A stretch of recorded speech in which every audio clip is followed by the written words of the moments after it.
Assalamualaikum warahmatullahi wabarakatuh. Pertama dan utama sekali, marilah kita panjatkan puji dan syukur atas kehadirat Allah Subhanahu wa Ta'ala, yang mana telah memberikan rahmat dan karunia-Nya sehingga kita dapat mengikuti webinar pada sore hari yang berbahagia ini. Salawat berserta salam tak lupa pula kita hadiahkan kepada pucuk pimpinan umat Islam sedunia, yakninya Nabi besar Mustafa Muhammad Sallallahu Alaihi Wasallam, yang mana telah memindahkan umatnya dari alam jahiliyah ke alam yang berilmu pengetahuan seperti yang kita rasakan pada saat sekarang ini. Baiklah, pada kesempatan kali ini kita akan mendengarkan sedikit penjelasan mengenai relasi agama dan kesehatan dengan tema sikap dalam menghadapi COVID-19. Kepada narasumber kita, Dr. Primeri Putri, SPM, dipersilahkan. Oke, baiklah. Sebelum lanjut ke materi, kita akan memperkenalkan dulu narasumber kita yang bernama Dr. Primeri Putri, SPM, lahir pada 23 Mei 1978 di Lubuk Alung. Riwayat pendidikan dokter, lulus dari Fakultas Kedokteran Universitas Sumatera Utara tahun 2002, pendidikan spesialis ilmu kesehatan mata, lulus dari Fakultas Kedokteran Universitas Andalas tahun 2020. Riwayat kerjaan dokter PPT Puskesmas Suriah Kabupaten Solo 2003 sampai 2005, dokter Puskesmas Ketaping 2005 hingga 2011. Kemudian menjadi pimpinan Puskesmas Lubuk Alung pada tahun 2011 hingga 2012. Nah, organisasi yang beliau ikuti di sini ada organisasi IDI Padang Pariaman sampai sekarang, di mana dan kedua yaitu organisasi menjadi anggota Perdami Sumbar sampai sekarang. Selanjutnya kita lanjutkan kepada dokter. Dipersilahkan.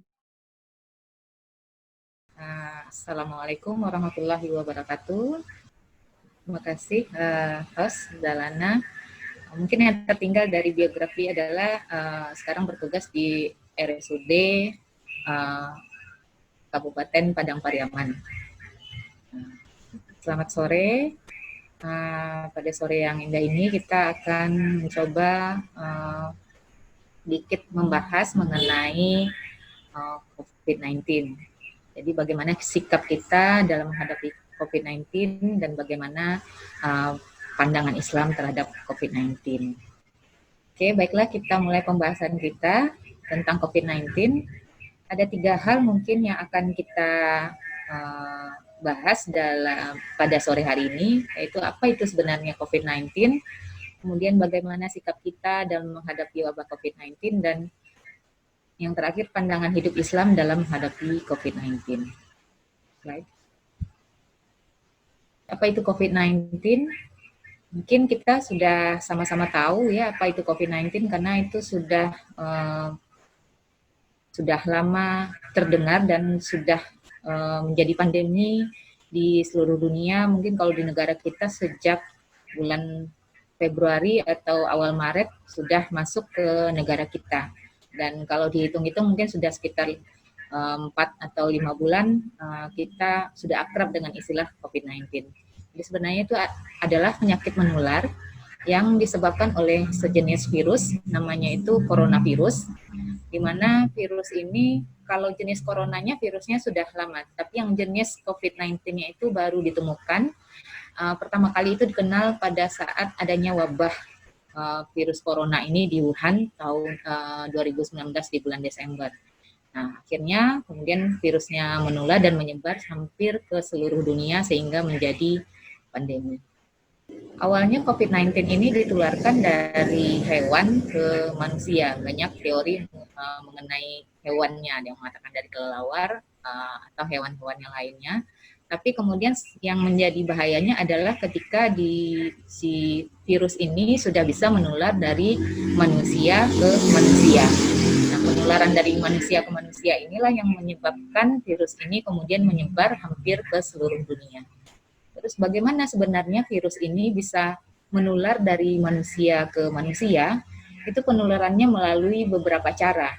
Yang pertama mungkin kita secara tidak sengaja itu bisa terhirup droplet yang mengandung virus dari seorang penderita yang bisa saja keluar pada saat si penderita itu batuk, bersin, atau bahkan berbicara. Jadi pada saat berbicara bisa keluar droplet, butiran-butiran kecil yang kemudian secara tidak sengaja terhirup oleh orang lain, sehingga virusnya berpindah dari si penderita kepada orang yang baru.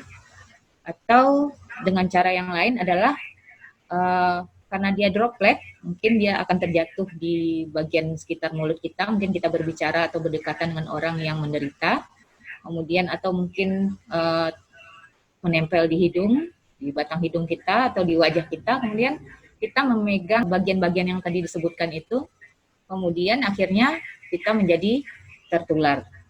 Atau kita kontak dalam jarak yang dekat, yaitu kurang dari 2 meter dengan penderita COVID tanpa kita mengenakan masker. Jadi sebenarnya pada intinya adalah kita terkena droplet yang berisi virus dari si penderita. Nah, kalau misalnya kita sudah terinfeksi atau terkena oleh si COVID-19 ini, apa saja kemungkinan gejala yang akan dirasakan? Yang pertama, yang paling banyak itu adalah demam dengan suhu yang tinggi di atas 38 derajat Celcius. Jadi demam tiba-tiba, kemudian tidak berapa lama kemudian demam itu menimbulkan ada gejala batuk, dan kemudian batuknya lama-lama diikuti dengan gejala sesak nafas. Namun sebenarnya gejala demam ini karena dia adalah virus, jadi pada umumnya kalau virus ini menyebabkan demam diikuti dengan gejala-gejala virus lainnya, misalnya lelah, ya, pada saat demam itu kita merasa lelah, nyeri di otot-otot, kemudian sakit di tenggorokan, sakit kepala, mual, muntah, bahkan ada yang sampai diare. Kemudian menggigil, bersin-bersin. Dan yang paling utama karena dia menyerang saluran pernafasan dan saluran penghidu atau hidung, maka rata-rata gejala yang dirasakan oleh si penderita adalah selain demam, dia merasakan hilangnya penciuman atau indera perasanya. Jadi kebanyakan dari kasus-kasusnya pasien mengeluhkan hilangnya indera perasa. Jadi mungkin pada saat hilang indera perasa itu pasien menjadi tidak enak makan, sehingga kondisinya semakin drop dan akhirnya muncul gejala-gejala yang lainnya. Tapi ini merupakan gejala pada orang-orang yang istilahnya simptomatis.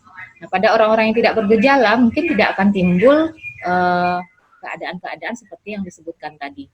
Nah, itu yang disebutkan dengan istilahnya kalau dahulu disebutkan adalah orang tanpa gejala.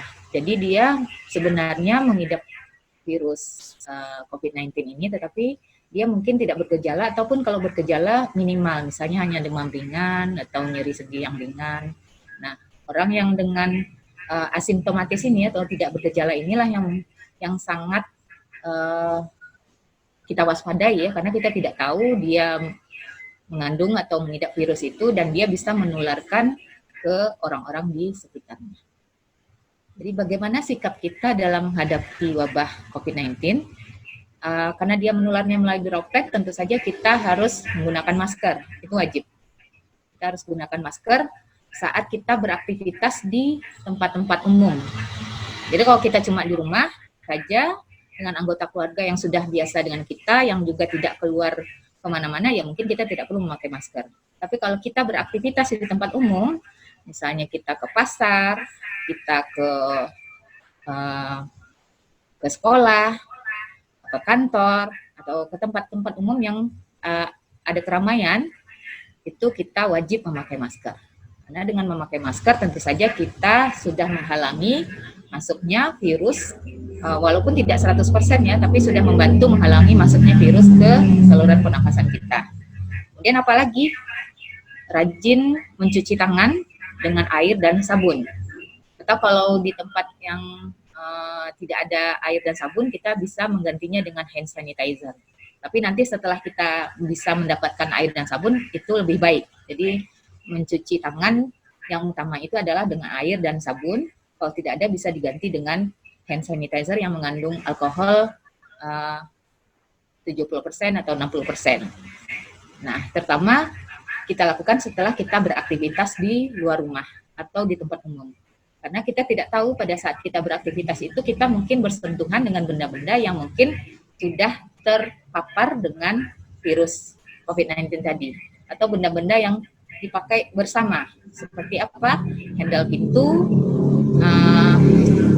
pulpen.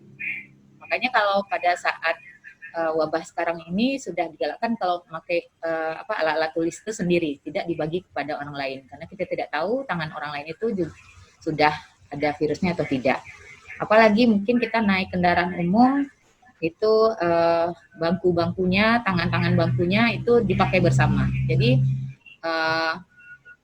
benda-benda yang dipakai bersama dengan orang lain itu kita curigai sudah ada virusnya di sana.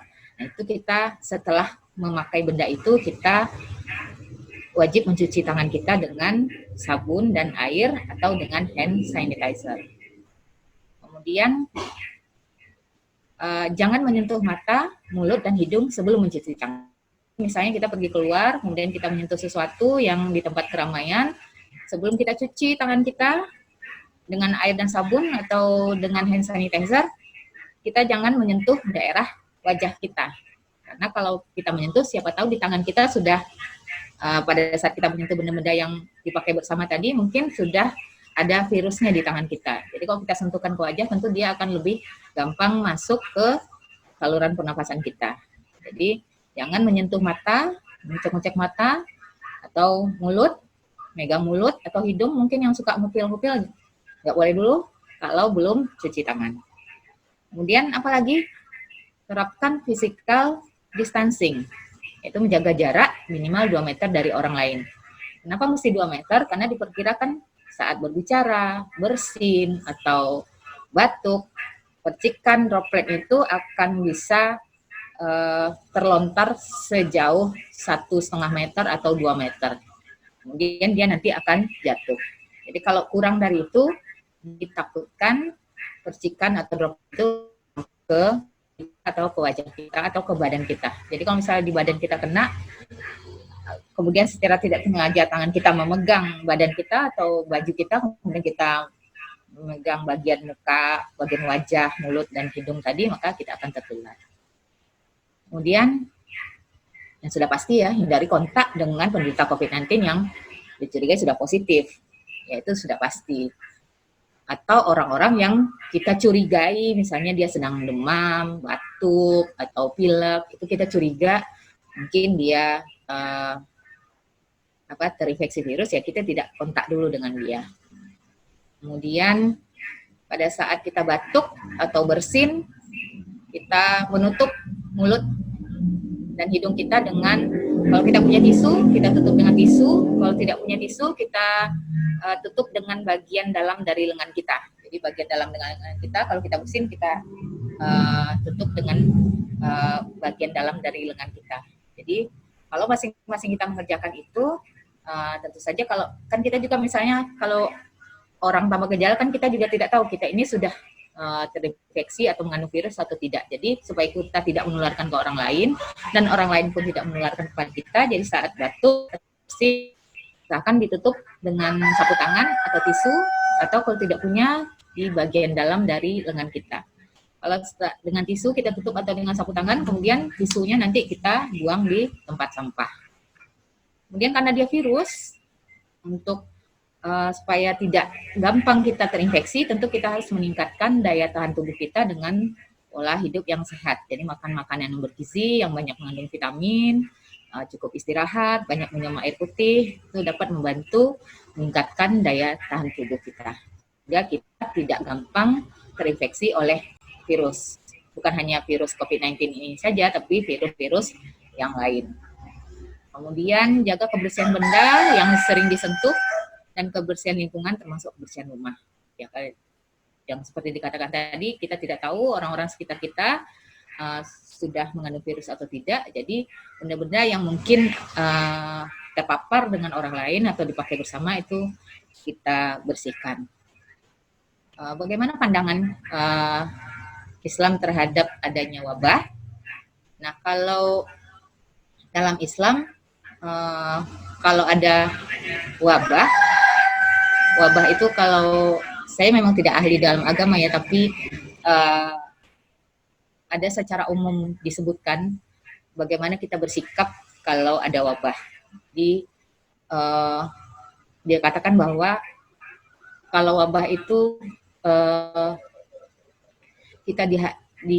bila kita ditimpa musibah atau wabah atau taun namanya, kemudian kita diminta untuk bersabar.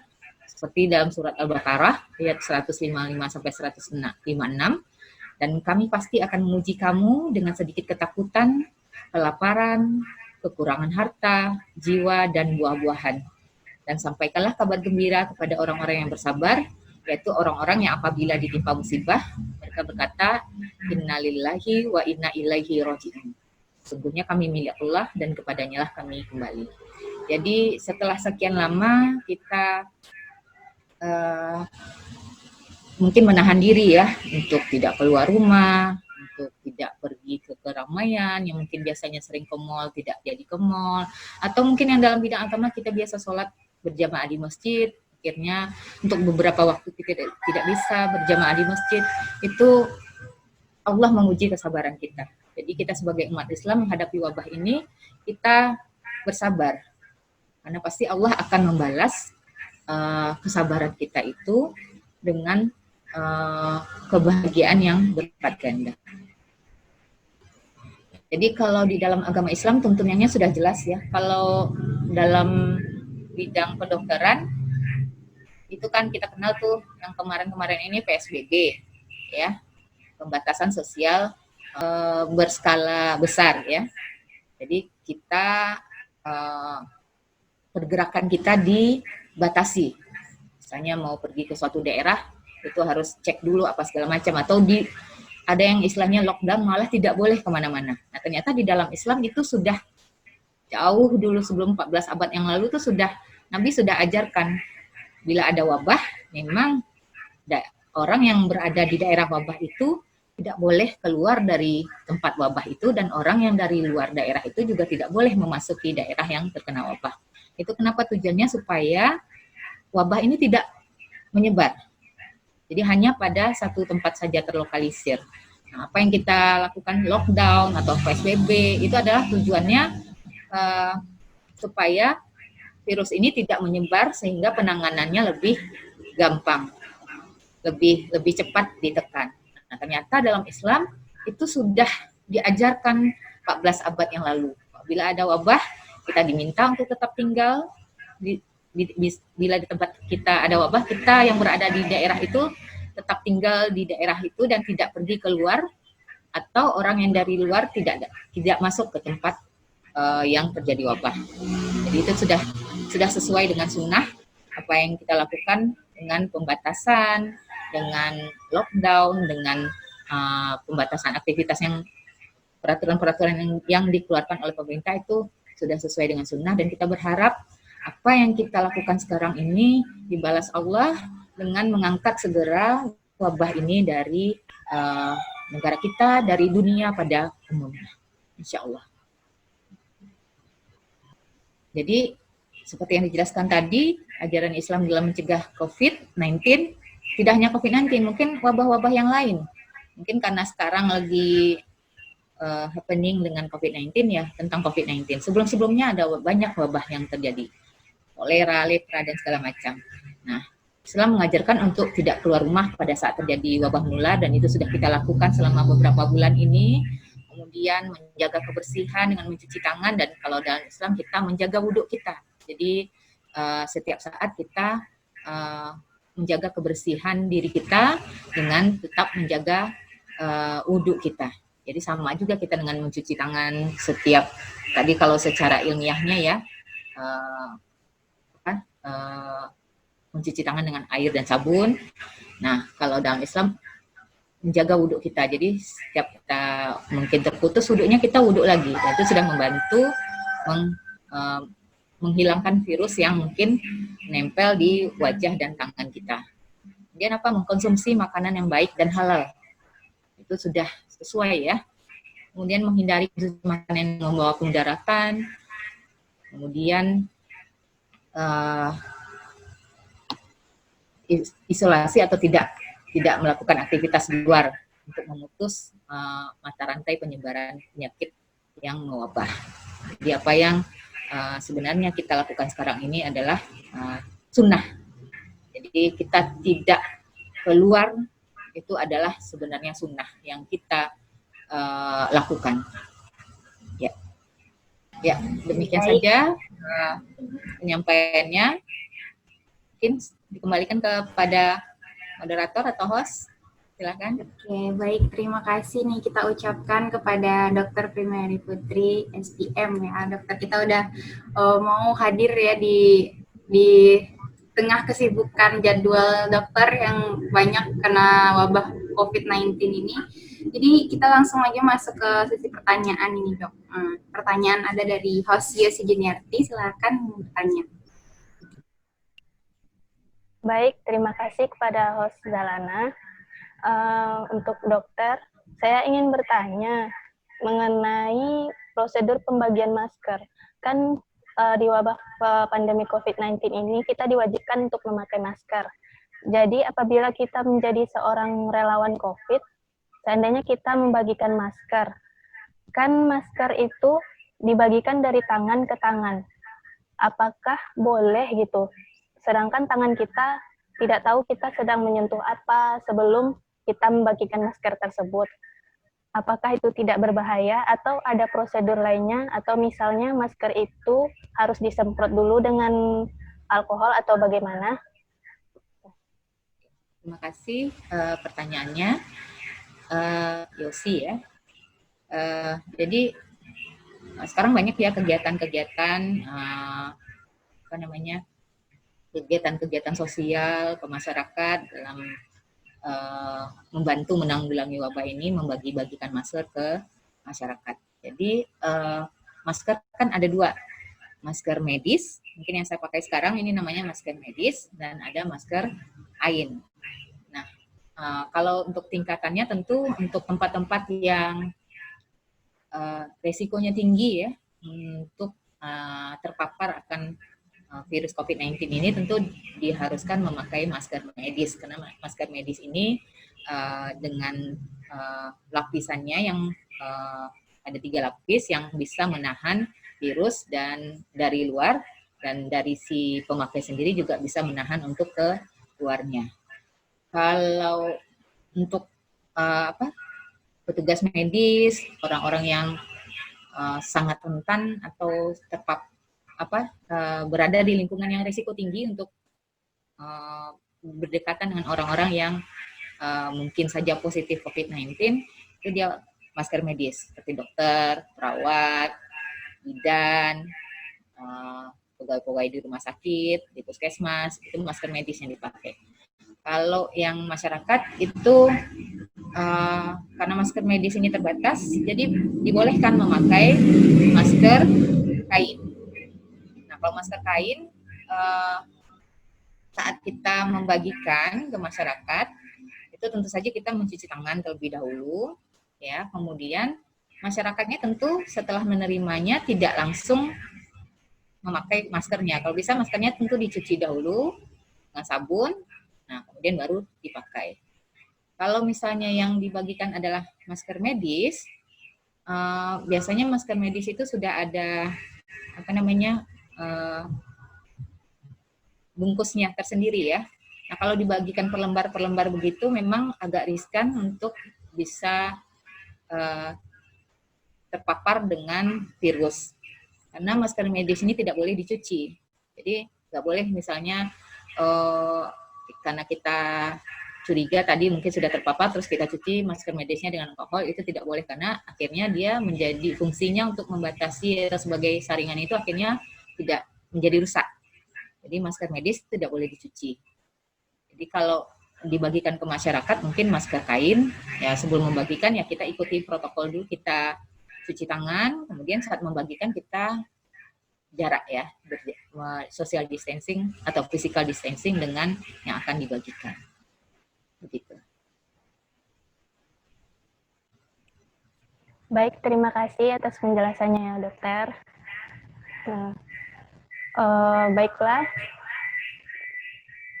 selanjutnya kembalikan kepada Hozalana. Oke, baiklah, kita udah mengenal ya tadi ya apa aja itu COVID-19, bagaimana sikap dalam menanganinya, terus gimana kita dalam Al-Quran atau dalam agama Islam seperti apa kita menghadapi COVID itu sendiri gitu kan. Nah dari tadi Ana mendapat kesimpulan ini, yang pertama itu kita sebagai manusia yang harusnya memiliki iman gitu kan, kita harus mengikuti protokol yang telah diberikan oleh pemerintah, baik itu untuk menghargai para medis khususnya dalam menangani wabah COVID-19 ini yang mendunia ya, nggak hanya di Indonesia, namun di seluruh dunia sudah terdampak COVID-19. Jadi kita harus banget memahami protokol-protokol yang ada, mematuhi segala hal yang ada jika kita berada di luar dan beraktivitas di luar rumah. Oke. Tidak terasa sudah berjalan lama webinar kita hari ini. Terima kasih banyak atas ketersediaan Dr. Mary. Dan terima kasih banyak atas partisipan yang telah menyaksikan webinar kita pada hari ini. Semoga apa yang kita laksanakan pada webinar ini, yang ditunjukkan pada webinar ini, dapat menambah ilmu kita dan meningkatkan kewaspadaan kita terhadap COVID-19. Baiklah, akhir kata. Assalamualaikum warahmatullahi wabarakatuh. Terima kasih banyak, Dok.